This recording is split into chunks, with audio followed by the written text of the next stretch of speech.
Assalamu alaikum rahmatullahi wa barakatuh, and welcome to another edition of A Piece of Cake with myself, Abdul Haqq, and our brother Abdurraheem, who you should know by now. And we are going to be looking at part two of last week's discussion, education or miseducation. And Abdurraheem, do you want to kickstart this today? Well, I think we might as well, discuss with everyone the outline that I think we're going to try and follow. Who knows where it goes with our discussions. But what we want to talk about, brothers and sisters, and I hope that you're going to find this useful, inshallah. And we're going to be talking very much from our own personal experience. But we want to discuss, number one, mainstream education, our experience of sending our kids, and of course, our own personal experience of mainstream education. And then both of us actually have our own personal experience as well as our kids' experience of going to religious school, albeit not a Muslim one, but you and me were in Catholic schools, right? That's right. But yeah, I mean, more relevantly, that's not a proper word, isn't it? Huh? More relevant. More poignantly, in respect to the mostly Muslim listeners, I guess, is that we're going to be talking about the attempts to Islamicize the comprehensive schools. So how did that go? Because there was a whole, attempt to do that. And then from there, we'll discuss Islamic schools. We've both had an experience of that as well. Even founding Islamic schools, Abdul Haqq, in your case, and then homeschooling as well. And then finally, the last thing that, if we have time to discuss, is hijrah, because that's something you have an experience of, which I don't, which is actually having your kids educated abroad. So first of all, in terms of, I mean, this may seem really obvious, bro, but maybe we could sort of dispatch this quite quickly. But obviously, we've talked about this last week. What are the main concerns that we have with the normal schooling system? Now, to put it in context, I still have kids who have just come out of school. I have two daughters who are going to be going back to sixth form college very soon. They should be starting, but they're a bit late to do that. So there's still going ahead in mainstream education, to be honest. So that's still happening with me, despite the worries. So what are our main worries? I'm sure the brothers and sisters might want to contribute, but what are your main concerns looking at the looking at the system these days, looking at what is being taught, looking at the atmosphere in the schools? What's your feeling, bro? And what's your own personal experience and your kids' experience? I think that's a really good question, Abdurraheem, because as you know, coming back now, my last child, my 16th, 17th son. I haven't got 17 sons, I hasten to add. But I'd like to meet them all one day. Why don't you just bring a whole lot down to my house? But you bring yours. It'll be so much fun. I'd love to see the whole lot. 29 all now. I love the grandchildren, yeah. And grandchildren as well, mashallah. My youngest is starting school. He started last Wednesday, actually, secondary school, year 9. It's his first experience of being in a state school ever. It's a culture shock. Wow. And we're not in London, as you know. So that's the complete culture shock, and we're trying to help him understand and traverse particular cultural aspects, because he's always gone. He's been homeschooled. He's gone to school in Saudi. He's gone to school in Dubai. So now, coming back here, we're looking at the changes that have taken place societally, and we're bearing in mind that he's having to face those, and there are many caveats that he has to look at in what he's addressing with regard to the LGBTQ agenda and things that were not prominent before we left 20 years ago, things that were not prominent during our school era, Abdurraheem. So that's really, it's a concern. Sex education and everything is another thing that we're seeing that is on the agenda. It always has been, but that's been changed.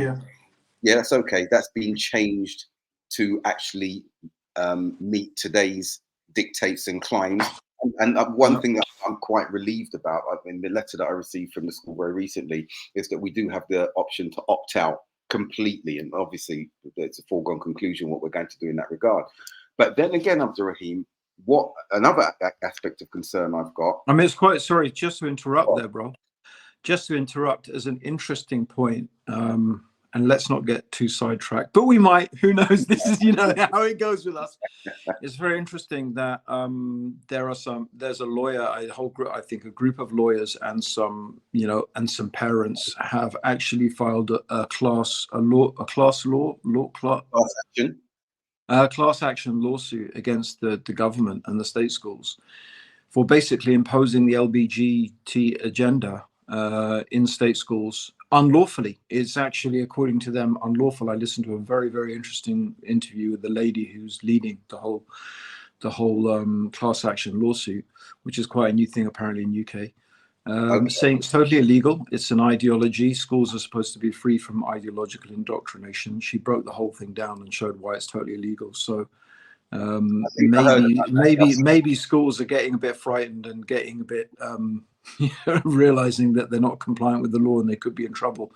So, but anyway, good. That's good news. So, you know, you have the option to opt out. Yeah, but also we're still looking, as you and I spoke about last week, at colonial backdrop to the curriculum. I believe that those colonial backdrops are, I think they're anti-black in some instances, but also they also target, I'd say, Abdurraheem, and I've been quite recently on that. They also target white working class populations as well, because as you know, you better elaborate on this more than me. The education system was attuned to the masses, but then there was another aspect that was attuned to the elite. You would know that better than me, Abdurraheem, having been in that stream. The elite get a separate, they get apparently the same curriculum, apparently, but it's, you know, the I don't know, because I never went to a state school, but it's definitely different. I mean, certainly the intensity and the level of teaching, the way that you are taught, you have much smaller classrooms. So and the trajectory, as you know, those who are going to Eton. Well, I think the thing is, I think the trajectory, the whole system, right, is exactly what you said, Eurocentric, not even Eurocentric, very, you know, Anglocentric, yeah? Like it's an Anglocentric curriculum when it comes to almost everything, you know, whether it's history, geography. I mean, it's very interesting when we talk about Islamicizing a curriculum, right? You know, and how challenging it is. But the curriculum here is very, very anglicized, right? Yes. It is like, even, you know, even when you're studying geography, you're studying things, you'll look at things that are English things, you know, British, part of the British Isles. So it's not just history, right? You know, when you're studying literature, generally you don't study Tolstoy, you don't study, you know, I Ching's, you know, whatever, or the Quran, or, you know, whatever, you know, Ibn Khaldun, or I don't know, you don't study any other literature, you study English literature, right? So it's extremely, you know, it's extremely narrow in its scope. And I think there have been some attempts to change that, to be fair. And I've seen changes in my kids, you know, in my kids' curriculum. It's definitely got a bit wider, and it's definitely got better. But I even think that it's still unavoidable that it's taught through a very white lens. Yeah. So that, and I think in a way, bro, that's much more challenging, isn't it? It's more challenging to deal with that in a way than it is to deal with issues such as LGBT, you know, and then the other obvious things, you know, how can you say it? The sexual culture, the culture of sex, the culture of drugs, the culture of music and entertainment, that is quite antithetical to our attempt to live a more pious, God-focused lifestyle, right? Yeah. I mean, that's a lot of the stuff, like music, for example. That was a big issue with my kids. My wife had a real battle with the headmaster in the school. Right. which I never would have thought. It was my wife didn't have, I never would have bothered, bro. I like, you know, it was for me, I mean, all credit to her. And, you know, she was on the internet pulling down articles and this and that and showing how within the traditional Islam, music is not considered to be allowed according to, you know, the what you can call traditional old, you know, Sunni orthodoxy. That's Music was basically almost universally considered to be, you know, haram, which, you know, she had to fight really hard to get the kids sort of withdrawn from that.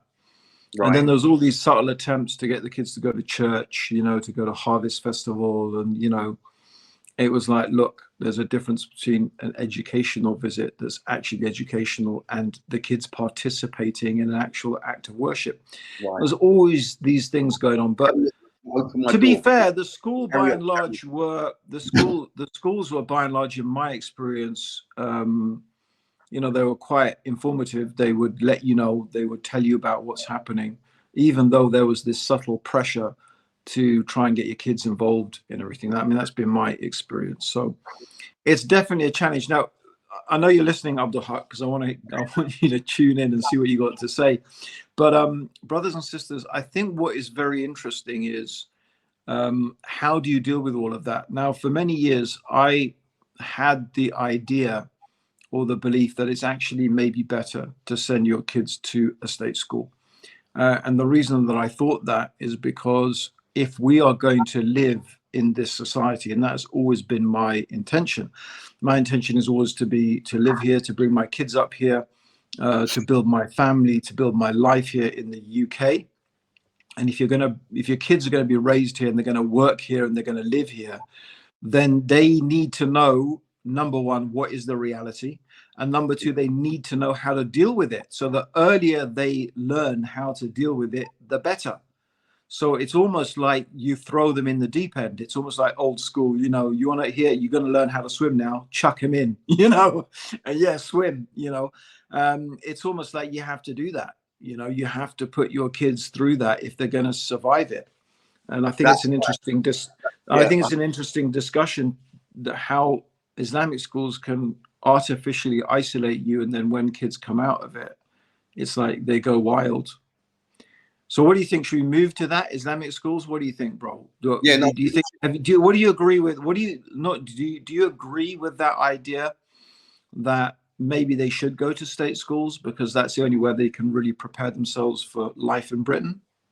That's a really good conversation to have, Abdurraheem, because when we were looking at starting a Muslim school in Brixton, and alhamdulillah, we've got that now, we quickly realized that not everyone is going to be able to afford or place their children in a Muslim school. So then we looked at the alternative that, okay, how can we positively impact state schools? So we spoke to parents, and I continue to say that, to join the school board of governors, get active in the school, see how you can shape. You mentioned the term Islamize the school, and we know that's quite difficult, but what about Islamizing aspects of the curriculum, making sure that there are historical, religious, cultural aspects that are there that are Islamic? Because we see that they are open, as you said, it's got a little better in that they're looking at all faiths and inclusivity around all faiths. But parents need to be integral to that. And we're not just talking about a handful of parents, we're talking about all parents that may be putting their children into state schools. So I agree with you in that instance, that we are here, we are British, we're part of this system. And there was that, you know, you've got the thick of minorities. There was that we had that as a perspective that was being looked at. But now what we're seeing, which I think is more emphatic, and I think it's what we should be looking at, is the thick of the jurisprudence of citizenship. We are citizens. It's a whole new area. Community. Exactly. So we don't have to be on the defensive in that regard. We need to be on the front foot. And as British citizens, saying, right, this is our contribution, this is our participation, these are our objections. And I'll quickly say, wa alaikum salam to everyone who's salamed us. We haven't responded yet because we got so quickly into this. So for me, in the state school aspect, I do agree. And we're going through with our eyes wide open, Abdurraheem, because we know what infrastructure is, therefore we should know how to navigate or prepare to navigate And I within think, the school yeah, system. I think part of the problem is that there is a whole generation of Muslim parents who sent their kids to state school with no idea what their kids were experiencing because they never went through that system themselves.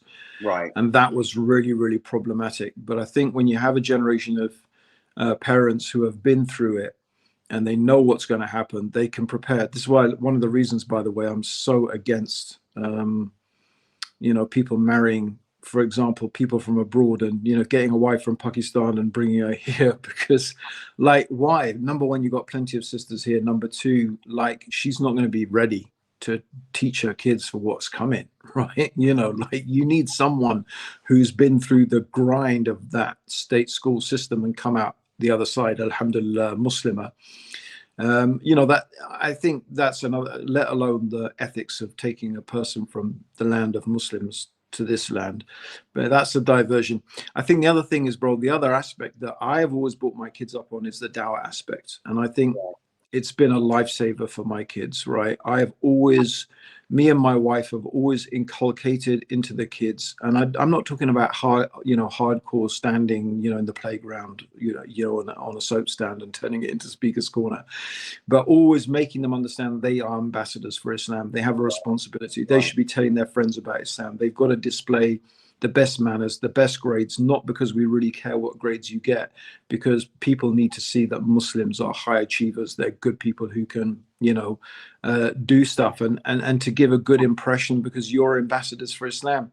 Right. And that is a game changer in terms of the kids' own self-confidence and their own mindset that they have, right? And it's sad to see that a lot of Muslims do not have and have not inculcated the dawah mindset into their kids. But brothers and sisters, I'll tell you, it is a game changer, right?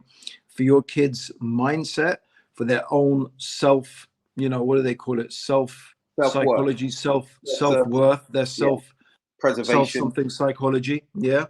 The way that you look at yourself, right? The way you see yourself in the world, right? Your self-image psychology. That's right. It's a game changer, right? It really is. We've talked about this many times before. So I think that there are actually huge advantages to, and I actually think one of the side things about what's going on in France right now is I think one of the reasons they don't want girls to wear jilbab, right? Or hijab or anything like that is simply because they don't want kids to get used to seeing people like that, right? They don't want to normalize it. They want to make sure that it's never normalized, right?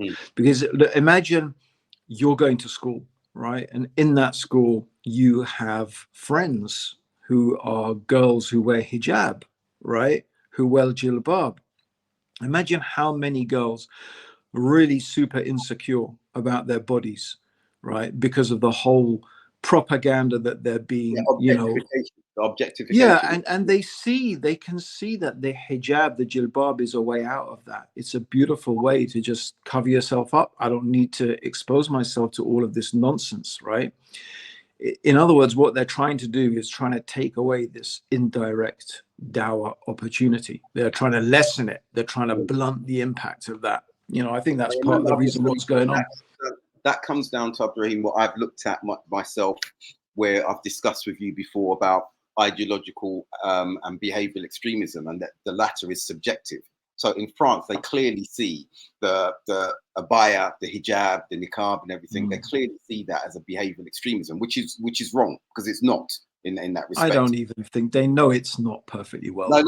No, hold on, Abdurraheem. When you look at some of the writings and some of the conferences that I've looked at, they do that, and they're trying to push it in that direction. You're right; they don't believe in their hearts it's that, but for the reason that you've said, that the apparent nature. Well, this is what they just claim, but it's so just now it's a claim, but there's no impetus behind it or firm foundation behind it. That's right.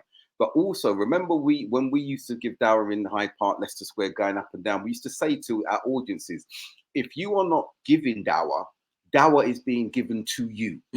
Psychologically, inadvertently. And it doesn't mean, as you said, you stand up on a soapbox and you speak, but we look at the annals of history with Islam, and we see that Islam spread partly by the sword, let's not deny that, but overwhelmingly as well, we see that it spread through the behavior and the manners and the etiquettes of the Muslims, in how they had that self-assurance, that self-identity, and were very comfortable about it when they were in alien lands, for example. Now we've got the opposite, that we've got children embarrassed about their identity. And it does come back to what you're saying, Abdurraheem. If we're not teaching our children to be ambassadors and to be comfortable with their own identity, then they're going to look at the predominant identity, which is what we're seeing now, okay? And they're going to want to emulate that. We know of stories, you and I have spoken to many mothers and fathers before, of young ladies, including young men, who when they've left the house, they try to hide their identity. The girls will take their hijab off and they get into their jeans and they get into school and everything like this. And we've got to ask ourselves why that has taken place. So I feel that what what you've raised in this instance is very important about the Muslim identity, our children's identity. Again, coming back to the schooling, parents have got to really become familiar and involved with their children's education, as opposed to looking at that as an escape. My children, like those, the holidays here, you'll hear many parents like, I'm so glad that school has started back. I can get my children back to school. Okay. And we may feel that relief, but okay, but remember last week I said, if I said to you, right, Abdurraheem, would you send your child out knowing that there are all these predators and dangers and everything like that? And you say, all right then, Mariam, have a really nice day. See you when you get back. You say no. But the reality, as you said last week, some parents do that. And that's what we are witnessing.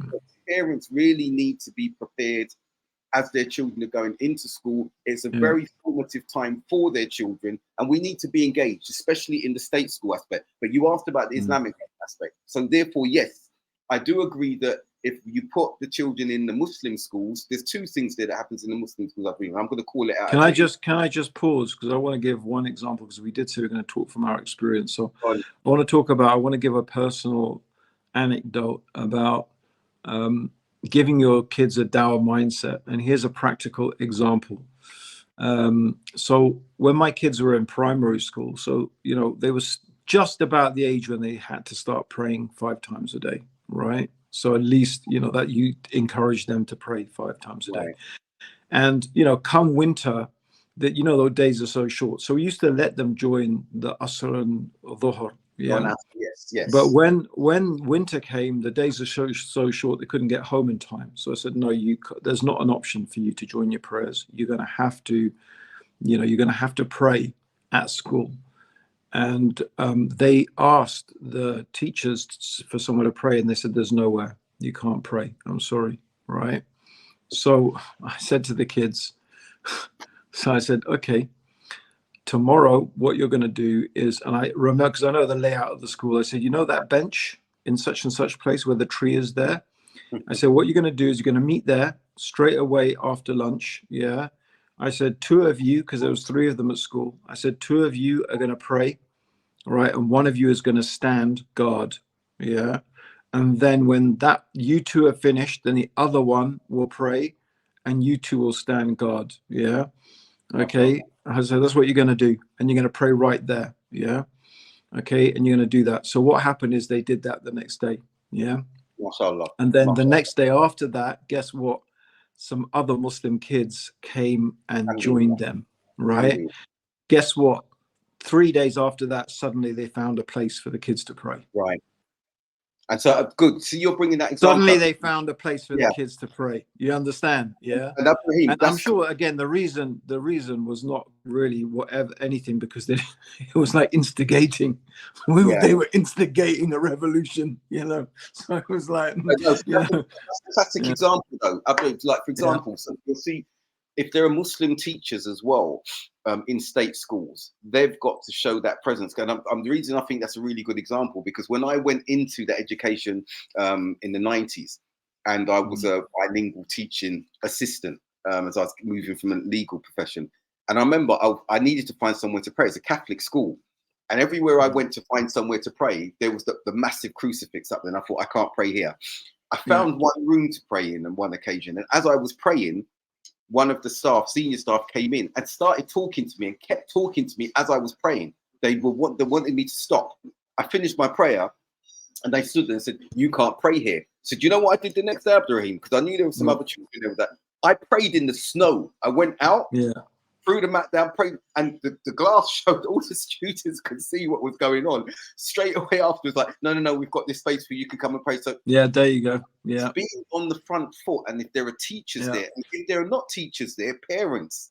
If there are not teachers there, Abdurraheem's given a really good example. But imagine you as a parent coming in and saying, "Right, can we look at particular options?" And then gathering other parents, and even non-Muslim parents might say, we're ready to support you on that. Not that we're needing their support necessarily, but parental perspective and parental rights, that's important. But Abdurraheem, I want to jump onto the main point of the question that you asked me as well, where you're saying basically in Islamic school, there's one thing, and some are going to jump up and down when I say this.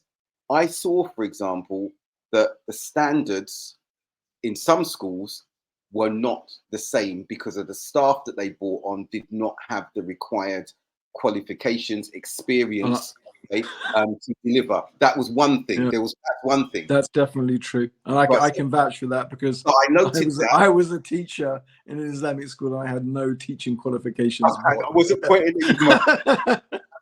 I was totally, bro. I was so lost. It was the hardest job I've ever done in my life, man. It was so hard. I'm glad you admit that, because others wouldn't admit that, and then those like me who would criticize, and they would say, you want the child, you should be grateful that we've got a Muslim. Yeah, we've got a Muslim school, but we know that Allah khatab al-ihsan ala kulli shay. Allah prescribes perfection in everything, and we shouldn't be doing the substandard, okay, or the lower standards. We see that the spotlight is going to be on us a lot more from Ofsted and everything like that. So we therefore need to show Islam in its best and truest light in that instance. However, having said that as well, some parents may say this is a compromise that we are prepared to take because of the alternative of what's taking place in the non-Muslim schools, and I understand that as well. My initial statement is a call and a cry to those Muslim schools to ensure that the standards are not just, we shouldn't be just looking at Ofsted.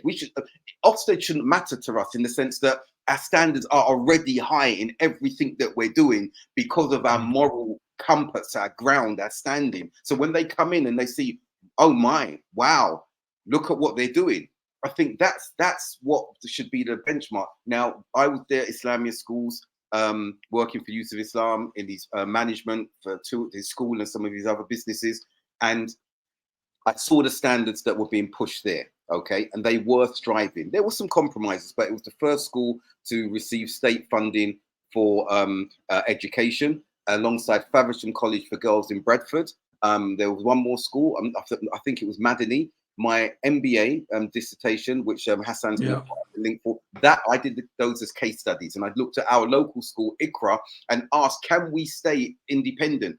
Is it possible for a Muslim school to stay independent, reliant on the funds of the parents and the community? And in most instances, unfortunately, it's not. In those days, you get the voluntary status. So I'm not advocating against Muslim schools, but I'm saying if Muslims... what in your opinion, I mean, my wife, you know, we had the option to send, so I've sent some of my kids to Muslim schools, and by and large, my experience of the school they went to was not a bad one. It was okay. Right. It wasn't the most outstanding education, but the problem was when the boys left the Muslim school and then went to state school, they just it was like they just lost it. You know, but alhamdulillah, Allah guided them back to the right path. Yeah. But, you know, I mean, I guess you could argue at least you've given them a good foundation. They may go a bit crazy, but at least you've laid the foundation really, really well. So, I mean, I've had quite a few kids, but my wife, so from my first wife, my ex-wife, the kids, all of them went to Muslim schools. But from my wife now, none of them have gone to a Muslim school, right? And my wife has never been really impressed with Muslim schools for exactly the reasons that you stated, and also because I think she just feels they don't really prepare you for, you know, dealing with the world. And I think, I'm not sure it was the right decision in retrospect necessarily. But I don't know. I mean, I think the standards of Muslim schools have gone up a lot, and I think some of them. In fact, to be fair, I was very interesting. So I was involved in one of the first jobs I had as a Muslim was working with something called Muslim Educational Services, which was started by someone who most of you probably have no idea who he is. His name is Sahib Mustaqim Blair. He's a German convert to Islam, married an English, Pakistani English lady. And he was a journalist, and he worked really, really hard in pushing the agenda to get state funding for Muslim schools, right? And probably a lot of you don't realize and remember, but there was a really big pushback against this. But because he was a journalist, he really knew how to play the system, yeah? And basically his argument was Jews have state-funded faith schools. Right. Catholics have state-funded religious schools, right? Even there were some Rastafarians who had state-funded. Why are you not letting Muslims have state-funded religious schools? Why are they different? Under what basis? And obviously it was the same old thing: extremism, blah blah blah. This is in the day. This is even before 9/11. Yeah. So if you think it's a new thing post 9/11, no, right? No. There was that stuff going on before. All these excuses, right? But like any single one of them could have applied to any religious school. So he worked really, really hard, and he was definitely instrumental in getting the first state funded. I mean, it was still slow coming, and still probably still is. But one of the reasons they did succeed is I think it was in Batley. The quality of the school was so good. Like literally, the girls there were getting it was A's and B's across the board, right? They were literally in the top 2% achievers in the country, which made it really hard to claim that, these girls are not getting a proper education, because they absolutely clearly were, right? Yeah. So I think to say that the standard of Muslim schools is bad, no. I think that it started off really good, and there always have been really, really good examples. But as you said, obviously, sometimes in the desperation just to start a Muslim school, sometimes the standards have just not been what they should have been. And also, what reactionaries pointing out a very good thing there is that you see, when we're talking about Muslim school, we see that they start off Muslim and then they become cultural. And someone's just said now.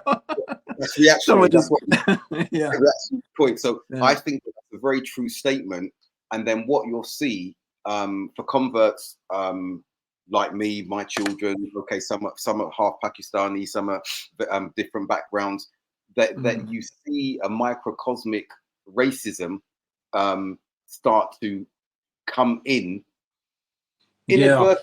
inadvertently in some cases, because they're more used to the cultural aspects of the majority that are attending. The South Asian community are the most, and so we'll see that in that regard. You'll even see that in some of the Arab schools, if they're Arabic schools. So you've got those elements there that need to be spoken about, where the cultural aspect starts taking over from the religious aspect, or it's merged and you can't really see between it. And the ones you can see are the ones who are not from those particular communities. I think that's a challenge that is there in and of itself as well. I think that Muslim schools are a thing we should support. We should make sure that we're also supporting the pipeline of educated staff going in there as well. We need to make sure that's there. And we need to make sure that when we're teaching the curriculum, that the curriculum is preparing them holistically as ambassadors to go out into the world that they are living in. If they're going with religion in an abstract manner, okay, they're going to, as what you mentioned, our children will go maybe out into the world, into college, into university somewhere, and they see that what they've learned in an abstract perspective, it doesn't fit, and some of them will go off. Some of them may even become extreme in that instance in their understanding, in order to preserve abstract aspects of knowledge that they've learned. Alhamdulillah, I think one of the things we've got to look at as well, Abdurraheem, the children have to be prepared for the next step. So, mashallah, 2 of my children, I feel blessed. I've got a number of children who've graduated, but this week just gone, two of my children graduated from UEL, University of East London. I went to my son's graduation on Tuesday. My daughter then graduated on Thursday. Where did they get that basis from? They were raised in Saudi Arabia. They got that education. We move on to that when you're ready. But it still had to fit with the overarching Eurocentric curricula in order to be able to continue their education successfully and graduate with the subjects. So a number of my children have all graduated. Only one of my daughters, mashallah, studied university in Saudi. It was damn expensive. It was an elite university and everything, and it was twinned with one of the, I think, Princeton or one of those universities there. Right. Yeah. So what she saw there and what she came out with was a very strong degree. She's completing her master's just very recently. But you cannot ignore that if you want to achieve these academic qualifications within a Western societal context, that the schooling has to meet that line. It's got to go in that direction. Yeah. But I think that's the way. I mean, anyway, that's an interesting discussion. Yeah. So I think, I guess, again, that is the thing about the Muslim schools. They are really, the bottom line is what they are is they're still following the same curriculum. They can tweak it here and there, but it's very limited, the flexibility. Basically, I think all you can do is have, all you've got time for is 14% of teaching is outside the curriculum. Yeah. So even if you want to create an Islamic school, you've got a 14% leeway, right? It's very, very little. And you can't really truly Islamicize the curriculum as it really should be. So, basically, what is it? I don't know. Is it worth it? Most of them you have to pay for. Most of them you're going to have to either pay fees, but it is partly supported by the state, or you have to pay fees completely. Now, the other thing that has been tried, so because we want to move on now, is what our brother Tahir Alim, mashallah, I still remember sitting with him having the discussion about what he wanted to do. And, like now, the conversation that he had with us would probably be considered, I don't know, some Islamist plot, but it was ridiculous. All it was, I remember him sitting down and said, why are we wasting our money and resources having Islamic schools, right? He said, basically, we have a system in place that parents, you have the parent governor system. So the system here is supposed to be that the people who decide the ethos and the rules in the school are the parents, and they are the governors. The parents are the governors. So the parents sit on the board. You select various parents. They sit on the board as governors, and that parent governor body actually has the most important say in how the school is run. Now, that sounds like a great democratic system, right? But of course, democracy is just, it's just, they don't really believe in democracy. Yeah. They don't believe it one single little bit, as we've seen again and again. When democracy doesn't go the way they want it, suddenly they don't believe it anymore. Yeah. So he said, okay, well, what we should do is utilize this system, and where we have schools or we have massive Muslim majorities, and some schools, especially in Birmingham, had like 95% Muslims. He said, what we do is we train up the parents to be governors, right? And then as parent governors, they will dictate things that happen in the school. So we will have Jummah prayers. Yeah. We will have a prayer room. Yeah. We will have halal food, right? All of this is all within the framework of the legal framework of catering for the religious needs, yeah, of people in the school. It's all perfectly there. It's all within. It's not some strange thing. It's there in the law. It's supposed to be put there so that people can make sure that they're religious. And if the school has a massive majority of Muslims, why would it not have a hugely Muslim biased curriculum, right? But so this was done being very successfully until Michael Gove, right? Clearly him faked, or, someone under him faked this Trojan horse letter, right? And then basically there was a coordinated witch hunt with him, and you remember that huge fat guy Pickles, yeah, I mean, this was a proper, you know, Christo-fascist, yeah, anti-Islamophobic. I mean, remember that Michael Gove wrote a book. He had. Yeah, he wrote a book, an anti-Islamic book, and I think it was called "The Muslim Trojan Horse." So how ironic, yeah. So, but yeah, so this was basically, like, this was all totally upfront, totally legal, totally within the framework of what had been, you know, developed by Labour under Tony Blair, right? That had all been developed. But under the Conservatives, of course, this was seen as whatever it is. You know, because there is a basically cohort of these sort of Christian, sort of right-wing Christian, you know, Theresa May, Michael Gove, there's a few others of them. They're very closet. They don't come out as being Christian, but they clearly are. Right. Evangelizing Christians, but they don't know. Never, you never know it, right? So there's just the backhand tactics, because that's what they are, backhanded and backstabbing. So yeah, so basically this is what happened. So I mean, I'm just mentioning it because I think everyone needs to know about it. I think you need to know that you're dealing with, you know, you can be dealing with some very, very unpleasant people who have an agenda and who don't mind ruining people's lives, by the way, because I personally know people whose, you know, whole careers were demolished by that Trojan horse affair. That's right. Quite a number of really good Muslim teachers were slandered, baselessly slandered, accused of all sorts of things that were simply lies. Yeah. And ultimately, by the way, they were all exonerated by the school board.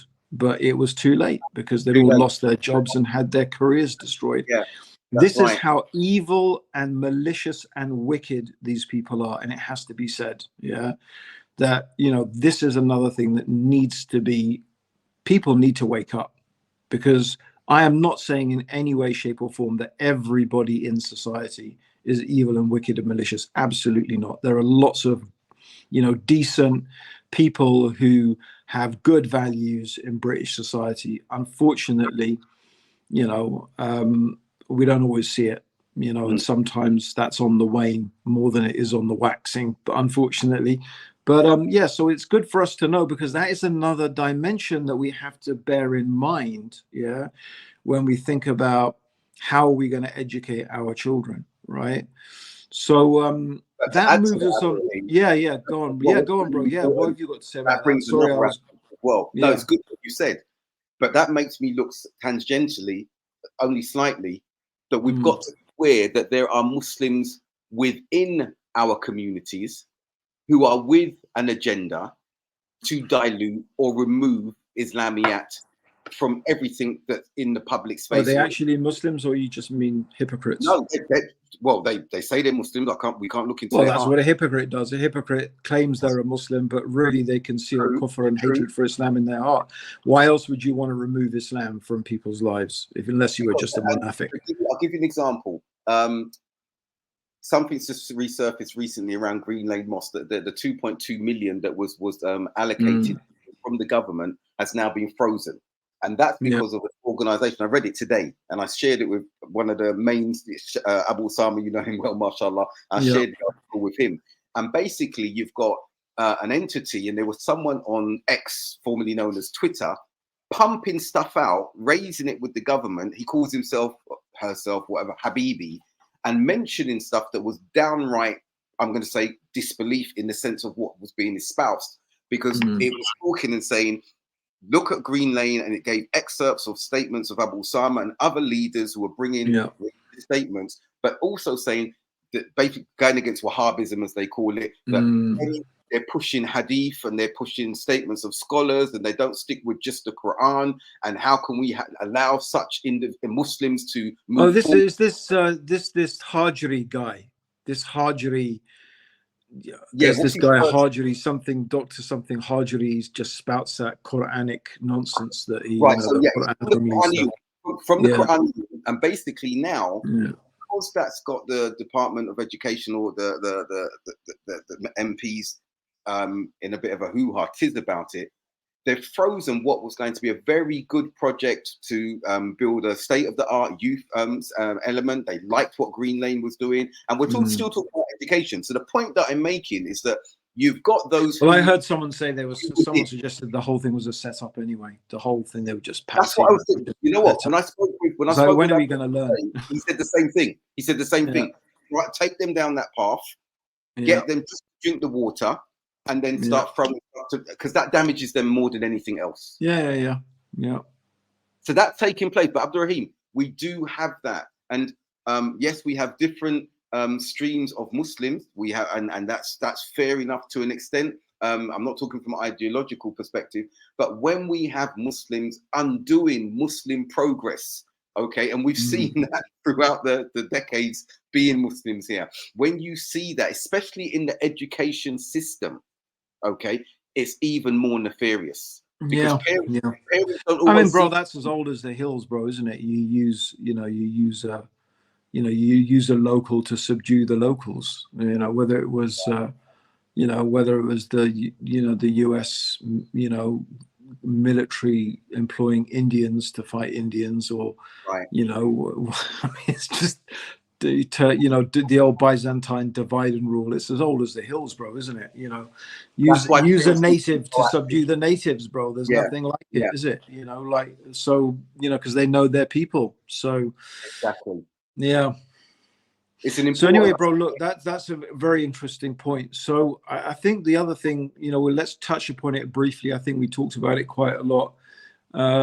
So I haven't sent my kids to one of those schools that is, a state school that is majority Muslim. So did you send any kids to one of those types of schools? Yeah, no. So I wrote about it. So you've got an Islamic school. And you've got, so is it a school for Muslims or a school with normal Muslims? Comprehensive school, but with a board of governors that are all Muslim, because the parents are all Muslims. So on the board are all Muslim parents, and then they decide what are the main sort of, we're going to have halal meat in the school, and we're going to have a prayer room, and we're going to have, we're going to have Eid assembly. We'll have a day off for Eid, because that's all the sort of things that Muslim parents can actually decide. They can decide that stuff about the school, right? So anyway, I'm unfamiliar with that. I'm unfamiliar with that from a personal perspective. But I would go back and throw that question out there. Is that appetite still there from parents after what we saw with the Trojan horse? Well, I mean, that's the point. But I think, inshallah, you don't give up. You have to keep going. Because at the end of the day, I mean, I think the people who really suffered were the teachers, because obviously they employed Muslim teachers. They got Muslim teachers on board, right? And all you need is a disgruntled, evangelical Christian teacher who's been put in there to try and evangelize to the Muslim kids, because that's having taken place, and get together with the, other closet evangelicals in the government to slander the Muslims and claim they're doing this and that. Was just lies, because that's pretty much what happened. But I don't think we should give up. No, I don't think Christianity is dying, and alhamdulillah, Islam is on the rise. So it's just a setback, and it's really sad to see awesome people being taken down. But we just have to get back up and work even harder at it. It's all legal. It's all within the framework of the law. The whole system's been designed theoretically so that you can do that. It's just the hatred of some individuals.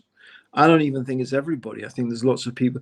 Apparently there were even non-Muslims who wanted to send their kids to these Muslim governor schools because they were so good. Right. Because everything was so good. The quality of the education was so good. There was less harassment. There was less drugs. There was less, sexual predatory behavior. So it was becoming popular even with the non-Muslims. They wanted to send their kids to those places. So they don't like that, bro. They hate it when there's a Muslim success story. Bro, they just want to bring it down. As Allah says in the Quran. It's all there in the Quran. It's not like news, For anyone who reads the book of Allah and understands what it says, will say, yeah, that we know that this is what Allah said is going to happen. So anyway, bro, let's move on to homeschooling. Now, both of us have had homeschooling experience. I think we talked about it a lot last week. But what's your experience of homeschooling the kids, and how did you go about it? What did you do? Interestingly, again, just as a side point, when I was working right. for Muslim Educational Services, I was in charge of writing a homeschooling curriculum, an Islamic homeschooling curriculum. That was actually my main job, so which was quite interesting. So Sahib Mustaqim, may Allah bless him, and I don't know, I haven't heard from him for ages. You know, he was really working hard on that. MashaAllah, prepared me for the future. But yeah, what's your experience, bro, of homeschooling? I think on the whole, even when we were abroad, and some of my daughters opted to be homeschooled and self-study, I feel that is more aligned in equipping students, children, for the real world, because their learning, their education is integrated with the everyday life.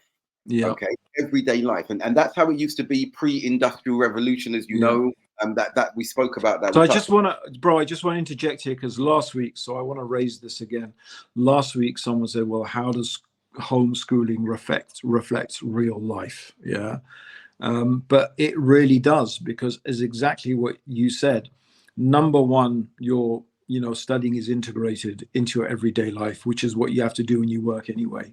And I think the other thing that's really important is you are self-studying. A lot of it is you have to learn how to learn yourself, right, which is basically more or less what you have to do in the big wide world, right? And yeah, for my children, for my daughters, for example, when they then went to university, and they were with their peers, they came back and they said, Abby, we realized how more mature we were than our peers who were coming into university, and we were like, how old are you? And I said, why? And they said, we've realized that what we were doing with self-study, home study, my wife, the educationist, so that she worked remarkably well with them, was something that really prepared them. The boys, it was slightly different. The boys that were hardwired different. They needed to be in school, so they were going to schools after a period of home study in Saudi, and we saw that wasn't really working for them. But for my daughters, and the way that they excelled, and a number of them got their degrees and their master's degrees and everything now. For me, the home study aspect, and they opted, this is the interesting thing, Abdurraheem, more of the girls opted for it, saying that whilst they didn't mind school, they saw some of the, I think, the microaggressions that were taking place against them. I didn't witness any racism while I was abroad, but my daughters and children who are different shades, mashallah, because of their mothers, they did witness that on micro levels, but they felt we want to be in an environment that we know that accommodates us completely. The one thing that they appreciated in the Muslim countries was that their identity as Muslims were not under any question or any doubt at all. And that was an important thing, as you said, about that self-worth and the growth and everything. They didn't have to worry about that. I mean, I think the problem of racism coming from fellow Arabs or from Arabs, fellow Muslims, should I say? But they were going to face that if they came to if they were in the UK. But it equipped them with a maturity and a foresight as third culture kids, as third culture children, more than it would have done had they been in school, I believe. Yeah, I mean, I want to, I personally, I would like to do a little bit of evangelizing for homeschooling. I'm a big fan of it, but I'm going to reiterate what we said last week. Homeschooling does not mean replicating the classroom at home. Yeah, that is just so sad to do that, right? But what I mean is homeschooling. Let me tell you about the amazing opportunities. What some of the beautiful things about homeschooling. Yeah. Number one, the kids can learn whenever, right? Like, it's not actually healthy for teenagers to be getting out of bed, and going to school at 8. They need to sleep. Actually, teenagers, they actually need to sleep. Physically, they need to sleep.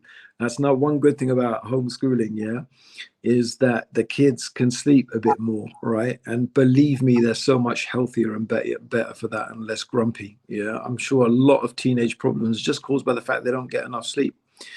Number two is, and I'm not talking about the stuff we all know, right? I'm not going to talk about all the sex, drugs, and rock and roll. No, I'm just talking about the positive things that you can do with your kids, right? So here's the other thing, is that if you want to go on holiday for a week, no one is going to stop you. You want to go on holiday for 2 weeks or 3 weeks, you want to make a trip somewhere, no one can stop you. You can go whenever you like. You can go and make a trip and make a holiday because you build the curriculum and you build it for yourself. That's really important. Number two, even within UK, for example, you take your kids on trips. Now, one of the things that really incenses me about the state education and the direction it's going is that they are literally requisitioning the role of parents increasingly. They are doing things like they sit and watch movies with the kids. They take the kids to Alton Towers. They take them out for these trips. Like, wait a minute, this is what parents should be doing with their kids, yeah? Not the school, right? And for me, it's a sort of, it's like grooming, yeah? It sounds like grooming, right? It's almost like they're trying to, no, we're your friends, this and that. Anyway, I can't really, literally, it's like they behave like they are the parents. Like they did not give birth to our kids. They did not give birth to them, right? Anyway, that just really gets my goat when I think about it, the way they think that somehow they have more rights than the parents, right? Which is the way it's heading. But the great thing about homeschooling is you get to do things like that with your kids, right? And I mean, unless you're just a lazy git who couldn't be bothered to do stuff like that, then you've got no business homeschooling your kids anyway. But people who really care about their kids and really care about their education and really care about their personal growth, these are some of the things, and you can choose activities for your kids that they would never be able to do at school. So one of my sons, he really got into mountain biking. He ended up racing mountain bikes, did quite well, mashallah. Even one of my daughters did for a bit as well. She even raced a few World Cups, which is like flipping insane, right? But anyway, she was quite young. She was still a junior when she was doing that. But but subhanallah, like you could never do stuff like that. I mean, you could, of course you can, but it's just not going to be as easy as when you're homeschooling. So, and I'm just giving an example, like many, many other things that you could do. Horse riding, archery, all sorts of things that you can do with your kids, right? Which you could do anyway, but you just got much more space to do that when you're homeschooling. So, I could go on and on and on. I think it's brilliant. I think homeschooling is amazing. The best thing is you get to spend time with your kids, and you'll never get that time back. You're never going to get that time back. That's what you said. I concur. All of that. My children were doing horse riding regularly. They had a tailored curriculum in that regard, and they really loved that particular aspect. I think it was Jenna said yes, they're seeing the problem with the teacher in the teenagers. The comment just came up is sleep deprivation, basically. So I agree with you around that. But also, Abdurraheem, what we saw, and it actually happened, when you look at the curriculum and how it's set up in schools, and you take the curricula from a homeschooling perspective.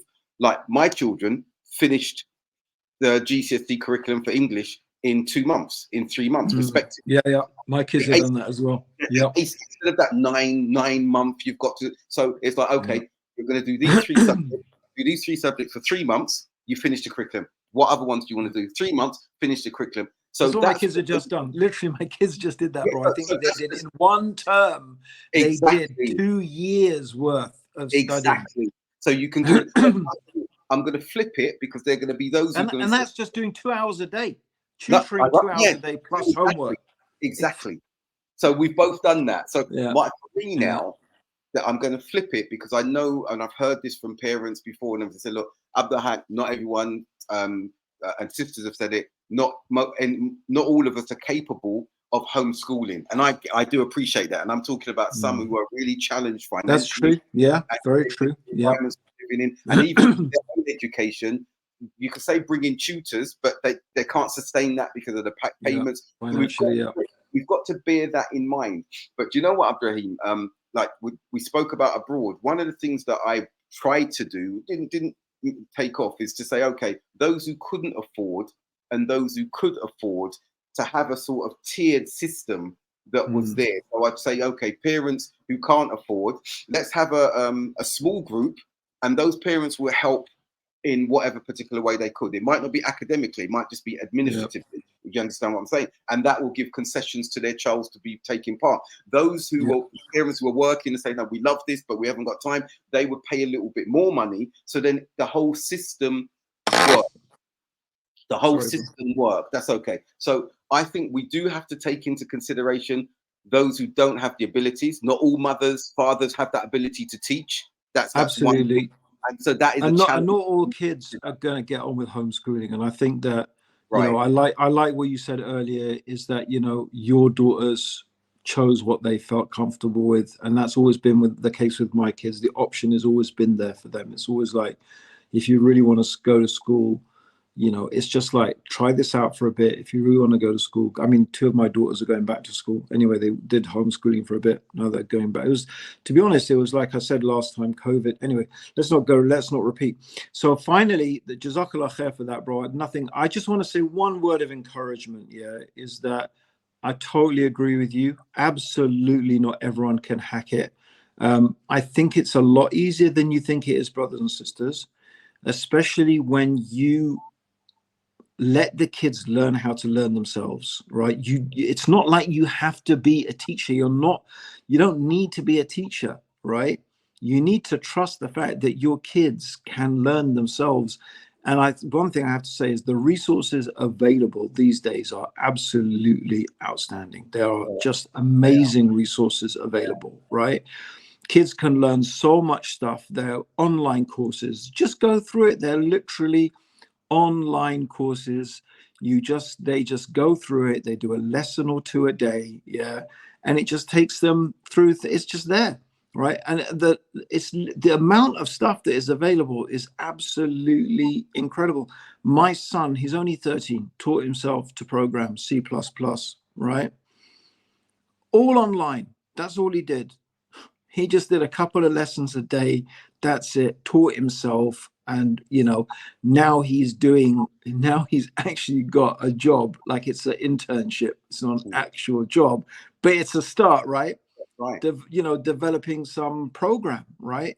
So, I mean, you know, like, I'm just saying that because, you know, the opportunities are so many these days. It's really incredible, right? Maybe there's an agenda, right? And I did hear someone raise this, is that, you know, the likes of Bill Gates want to push homeschooling and want to destroy schools because the whole learning from a computer thing is going to make him money, you know, through Microsoft and his learning platforms that he's got. That's a discussion for another time. Abdul Haqq, bro, I want to go on to one final thing. I'm going to throw it to you now, which I have no experience of. But hijrah, obviously I have experience of it from the point of view of all of us must have thought about leaving these lands, just giving up on it, and like, I'm going to go and live in a Muslim country. I just heard an Instagram short just today. A guy said, I'm living in a Muslim land. You know, whenever I hear the adhan, I just go to the mosque. I could pray everywhere. I never have to worry about saying my prayers. You know, my kids, my daughter wears hijab, my wife wears hijab, never has to worry about it. It's just, and, you know, like, he just was waxing lyrical about how much he liked it. But how about education, bro? What is your experience? Although I suppose you haven't made hijrah because you come back to UK, but I mean, in all intents and purposes, you were living abroad for a long, long time. So it's almost equivalent. That's right. That's right. Well, Hassan's living abroad still as well, mashallah, who's in the background. But yeah. What you read from this individual, that's there. The beauty of living in a Muslim country. There are changes there, actually, because we're seeing a lot of our children who, and there are challenges that, because the hijab is not such a feature anymore, that you're seeing the culture there shifting away from that. I've witnessed that. There are challenges with our children in that respect and everything as well. In some countries, Saudi, the adhan is no longer prominent there. It's switched off or whatever, and you don't hear the Iqama anymore. You don't hear the prayer coming out on the microphones. That happened while I was there. So we've got to put things in context. But that being said, being in a Muslim land and the freedom to move about as a Muslim, and the tranquility and the safety that's there is amazing. Now, the schools can be hit and miss. And I'm going to be frank. Remember, I've been involved in education in Saudi for the last 20 years. I've run schools. I've started schools. I've changed. And what I've seen is that sometimes you get you have to put your children in the best of a bad bunch. And unfortunately, what we were seeing and the majority of schools is that they were trying to follow and emulate the West. And in them trying to follow and emulate the West, we were seeing the standards were predominantly and continue to be predominantly Western, especially when we look in countries like UAE, okay, Dubai, Abu Dhabi, Sharjah. You have some of the more religious attuned schools and curricular schools, but you do have that Western backdrop that is pervasive across most of the schools and the standards that are actually there.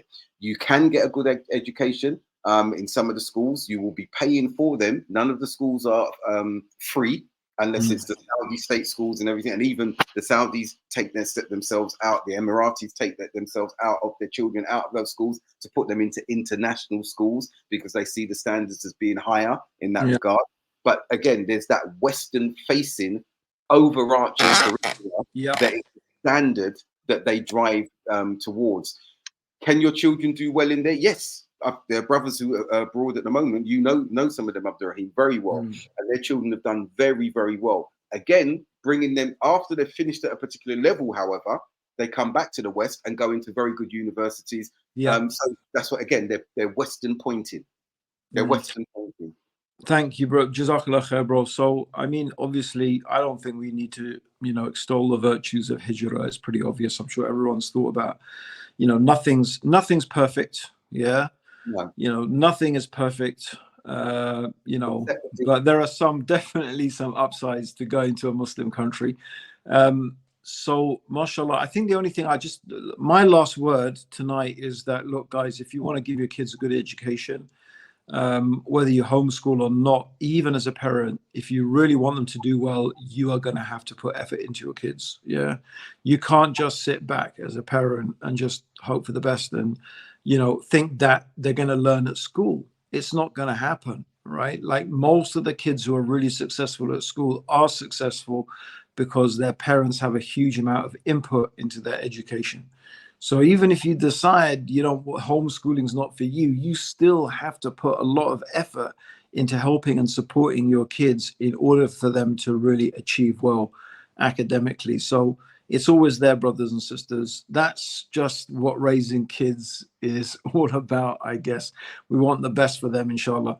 I guess that my final word is, don't forget that the most important knowledge is the knowledge of the Book of Allah and the way of our beloved Prophet sallallahu alaihi wasallam. And sometimes it's so easy to get caught up in maths, chemistry, biology, history, and French, all languages. We forget about what really is knowledge, what really is ilm. Right. Real knowledge is qala Allah wa qala Rasul. Allah says and the Prophet says. That's the real knowledge, because at the end of the day, brothers and sisters, nothing else is going to matter. You can't wave your degree in front of Allah on the Day of Judgment and say, look, I've got this. Yeah. That's not going to mean anything to Allah, right? What's going to be really important is, what's your heart like? Have you worshipped him? Have you obeyed Allah? Did you worship him alone? So that's the final thought, brothers and sisters. From me. Right. No, thank you. I think that's really important. And my final words are just as concise as yours. But just on the end of yours, my wife, mashallah, was one of the founders of the school in South London, Iqra. To endorse what Abdurraheem said, the motto of that school, even today, it remains, is training for this life and the hereafter. Yeah. But I would say my final word would be this: that if your children are young and you are able to go abroad, I did a hijrah of the heart, not of the body. I always went out there to work. And if you're able to take your children out and let them study and grow at home or in the schools over there, protect them from the ideology that's being pushed in this society at the moment. And then when they get older and are more cognizant, you come back. If you have a plan like that, I took a career break from the Department for Education, 2 years, then 5 years, and I said, I'm staying. While there are still challenges here, my 14-year-old is going into school for the first time now, and I'm okay with that, because 14 years of living abroad in a Muslim land has prepared him and my other children who since came back, and they can see very widely, very clearly, unequivocally what they have got of the challenges there. And it's for them to navigate that now. So if you have that opportunity, the Muslim countries are not being affected. There's a push, but it's not in the curricula of any of the schools that I know across the UAE and Saudi, and I've been involved in education there for the past 20 years. So if you can do that and your children are young, the formative stages, do that. It's If worth not, trying. as Abdurraheem has said, we need to be proactive in engaging with our children, whether they're homeschooled or they're not. And Absolutely. there. I think, brothers and sisters, sorry, my final word was not my final word because I couldn't resist. You always do this to me, Abdul Haqq, yeah. No, but I do want to say, brothers and sisters, I think this has possibly been one of our most beneficial podcasts that we've done. Yeah. And I mean, in the sense that it is the benefit is so wide ranging. And I know there's a lot of parents out there who might really just benefit from listening to this conversation and having a good, it will just at least give, like we've presented lots of options, lots for you to think about. So why not share this, podcast and with people you think might benefit from it, inshallah. Anyway, from me, Abdurraheem Green, and from my dear brother, Dr. Abdul Haqq Baker, until next week, inshallah, we'll be back next week, I hope. From me, Abdurraheem, it's Assalamu alaikum wa rahmatullah wa barakatuh. And from Dr. B, Assalamu alaikum wa rahmatullah. Jazakallah khair. Barakallah fiik. Salam.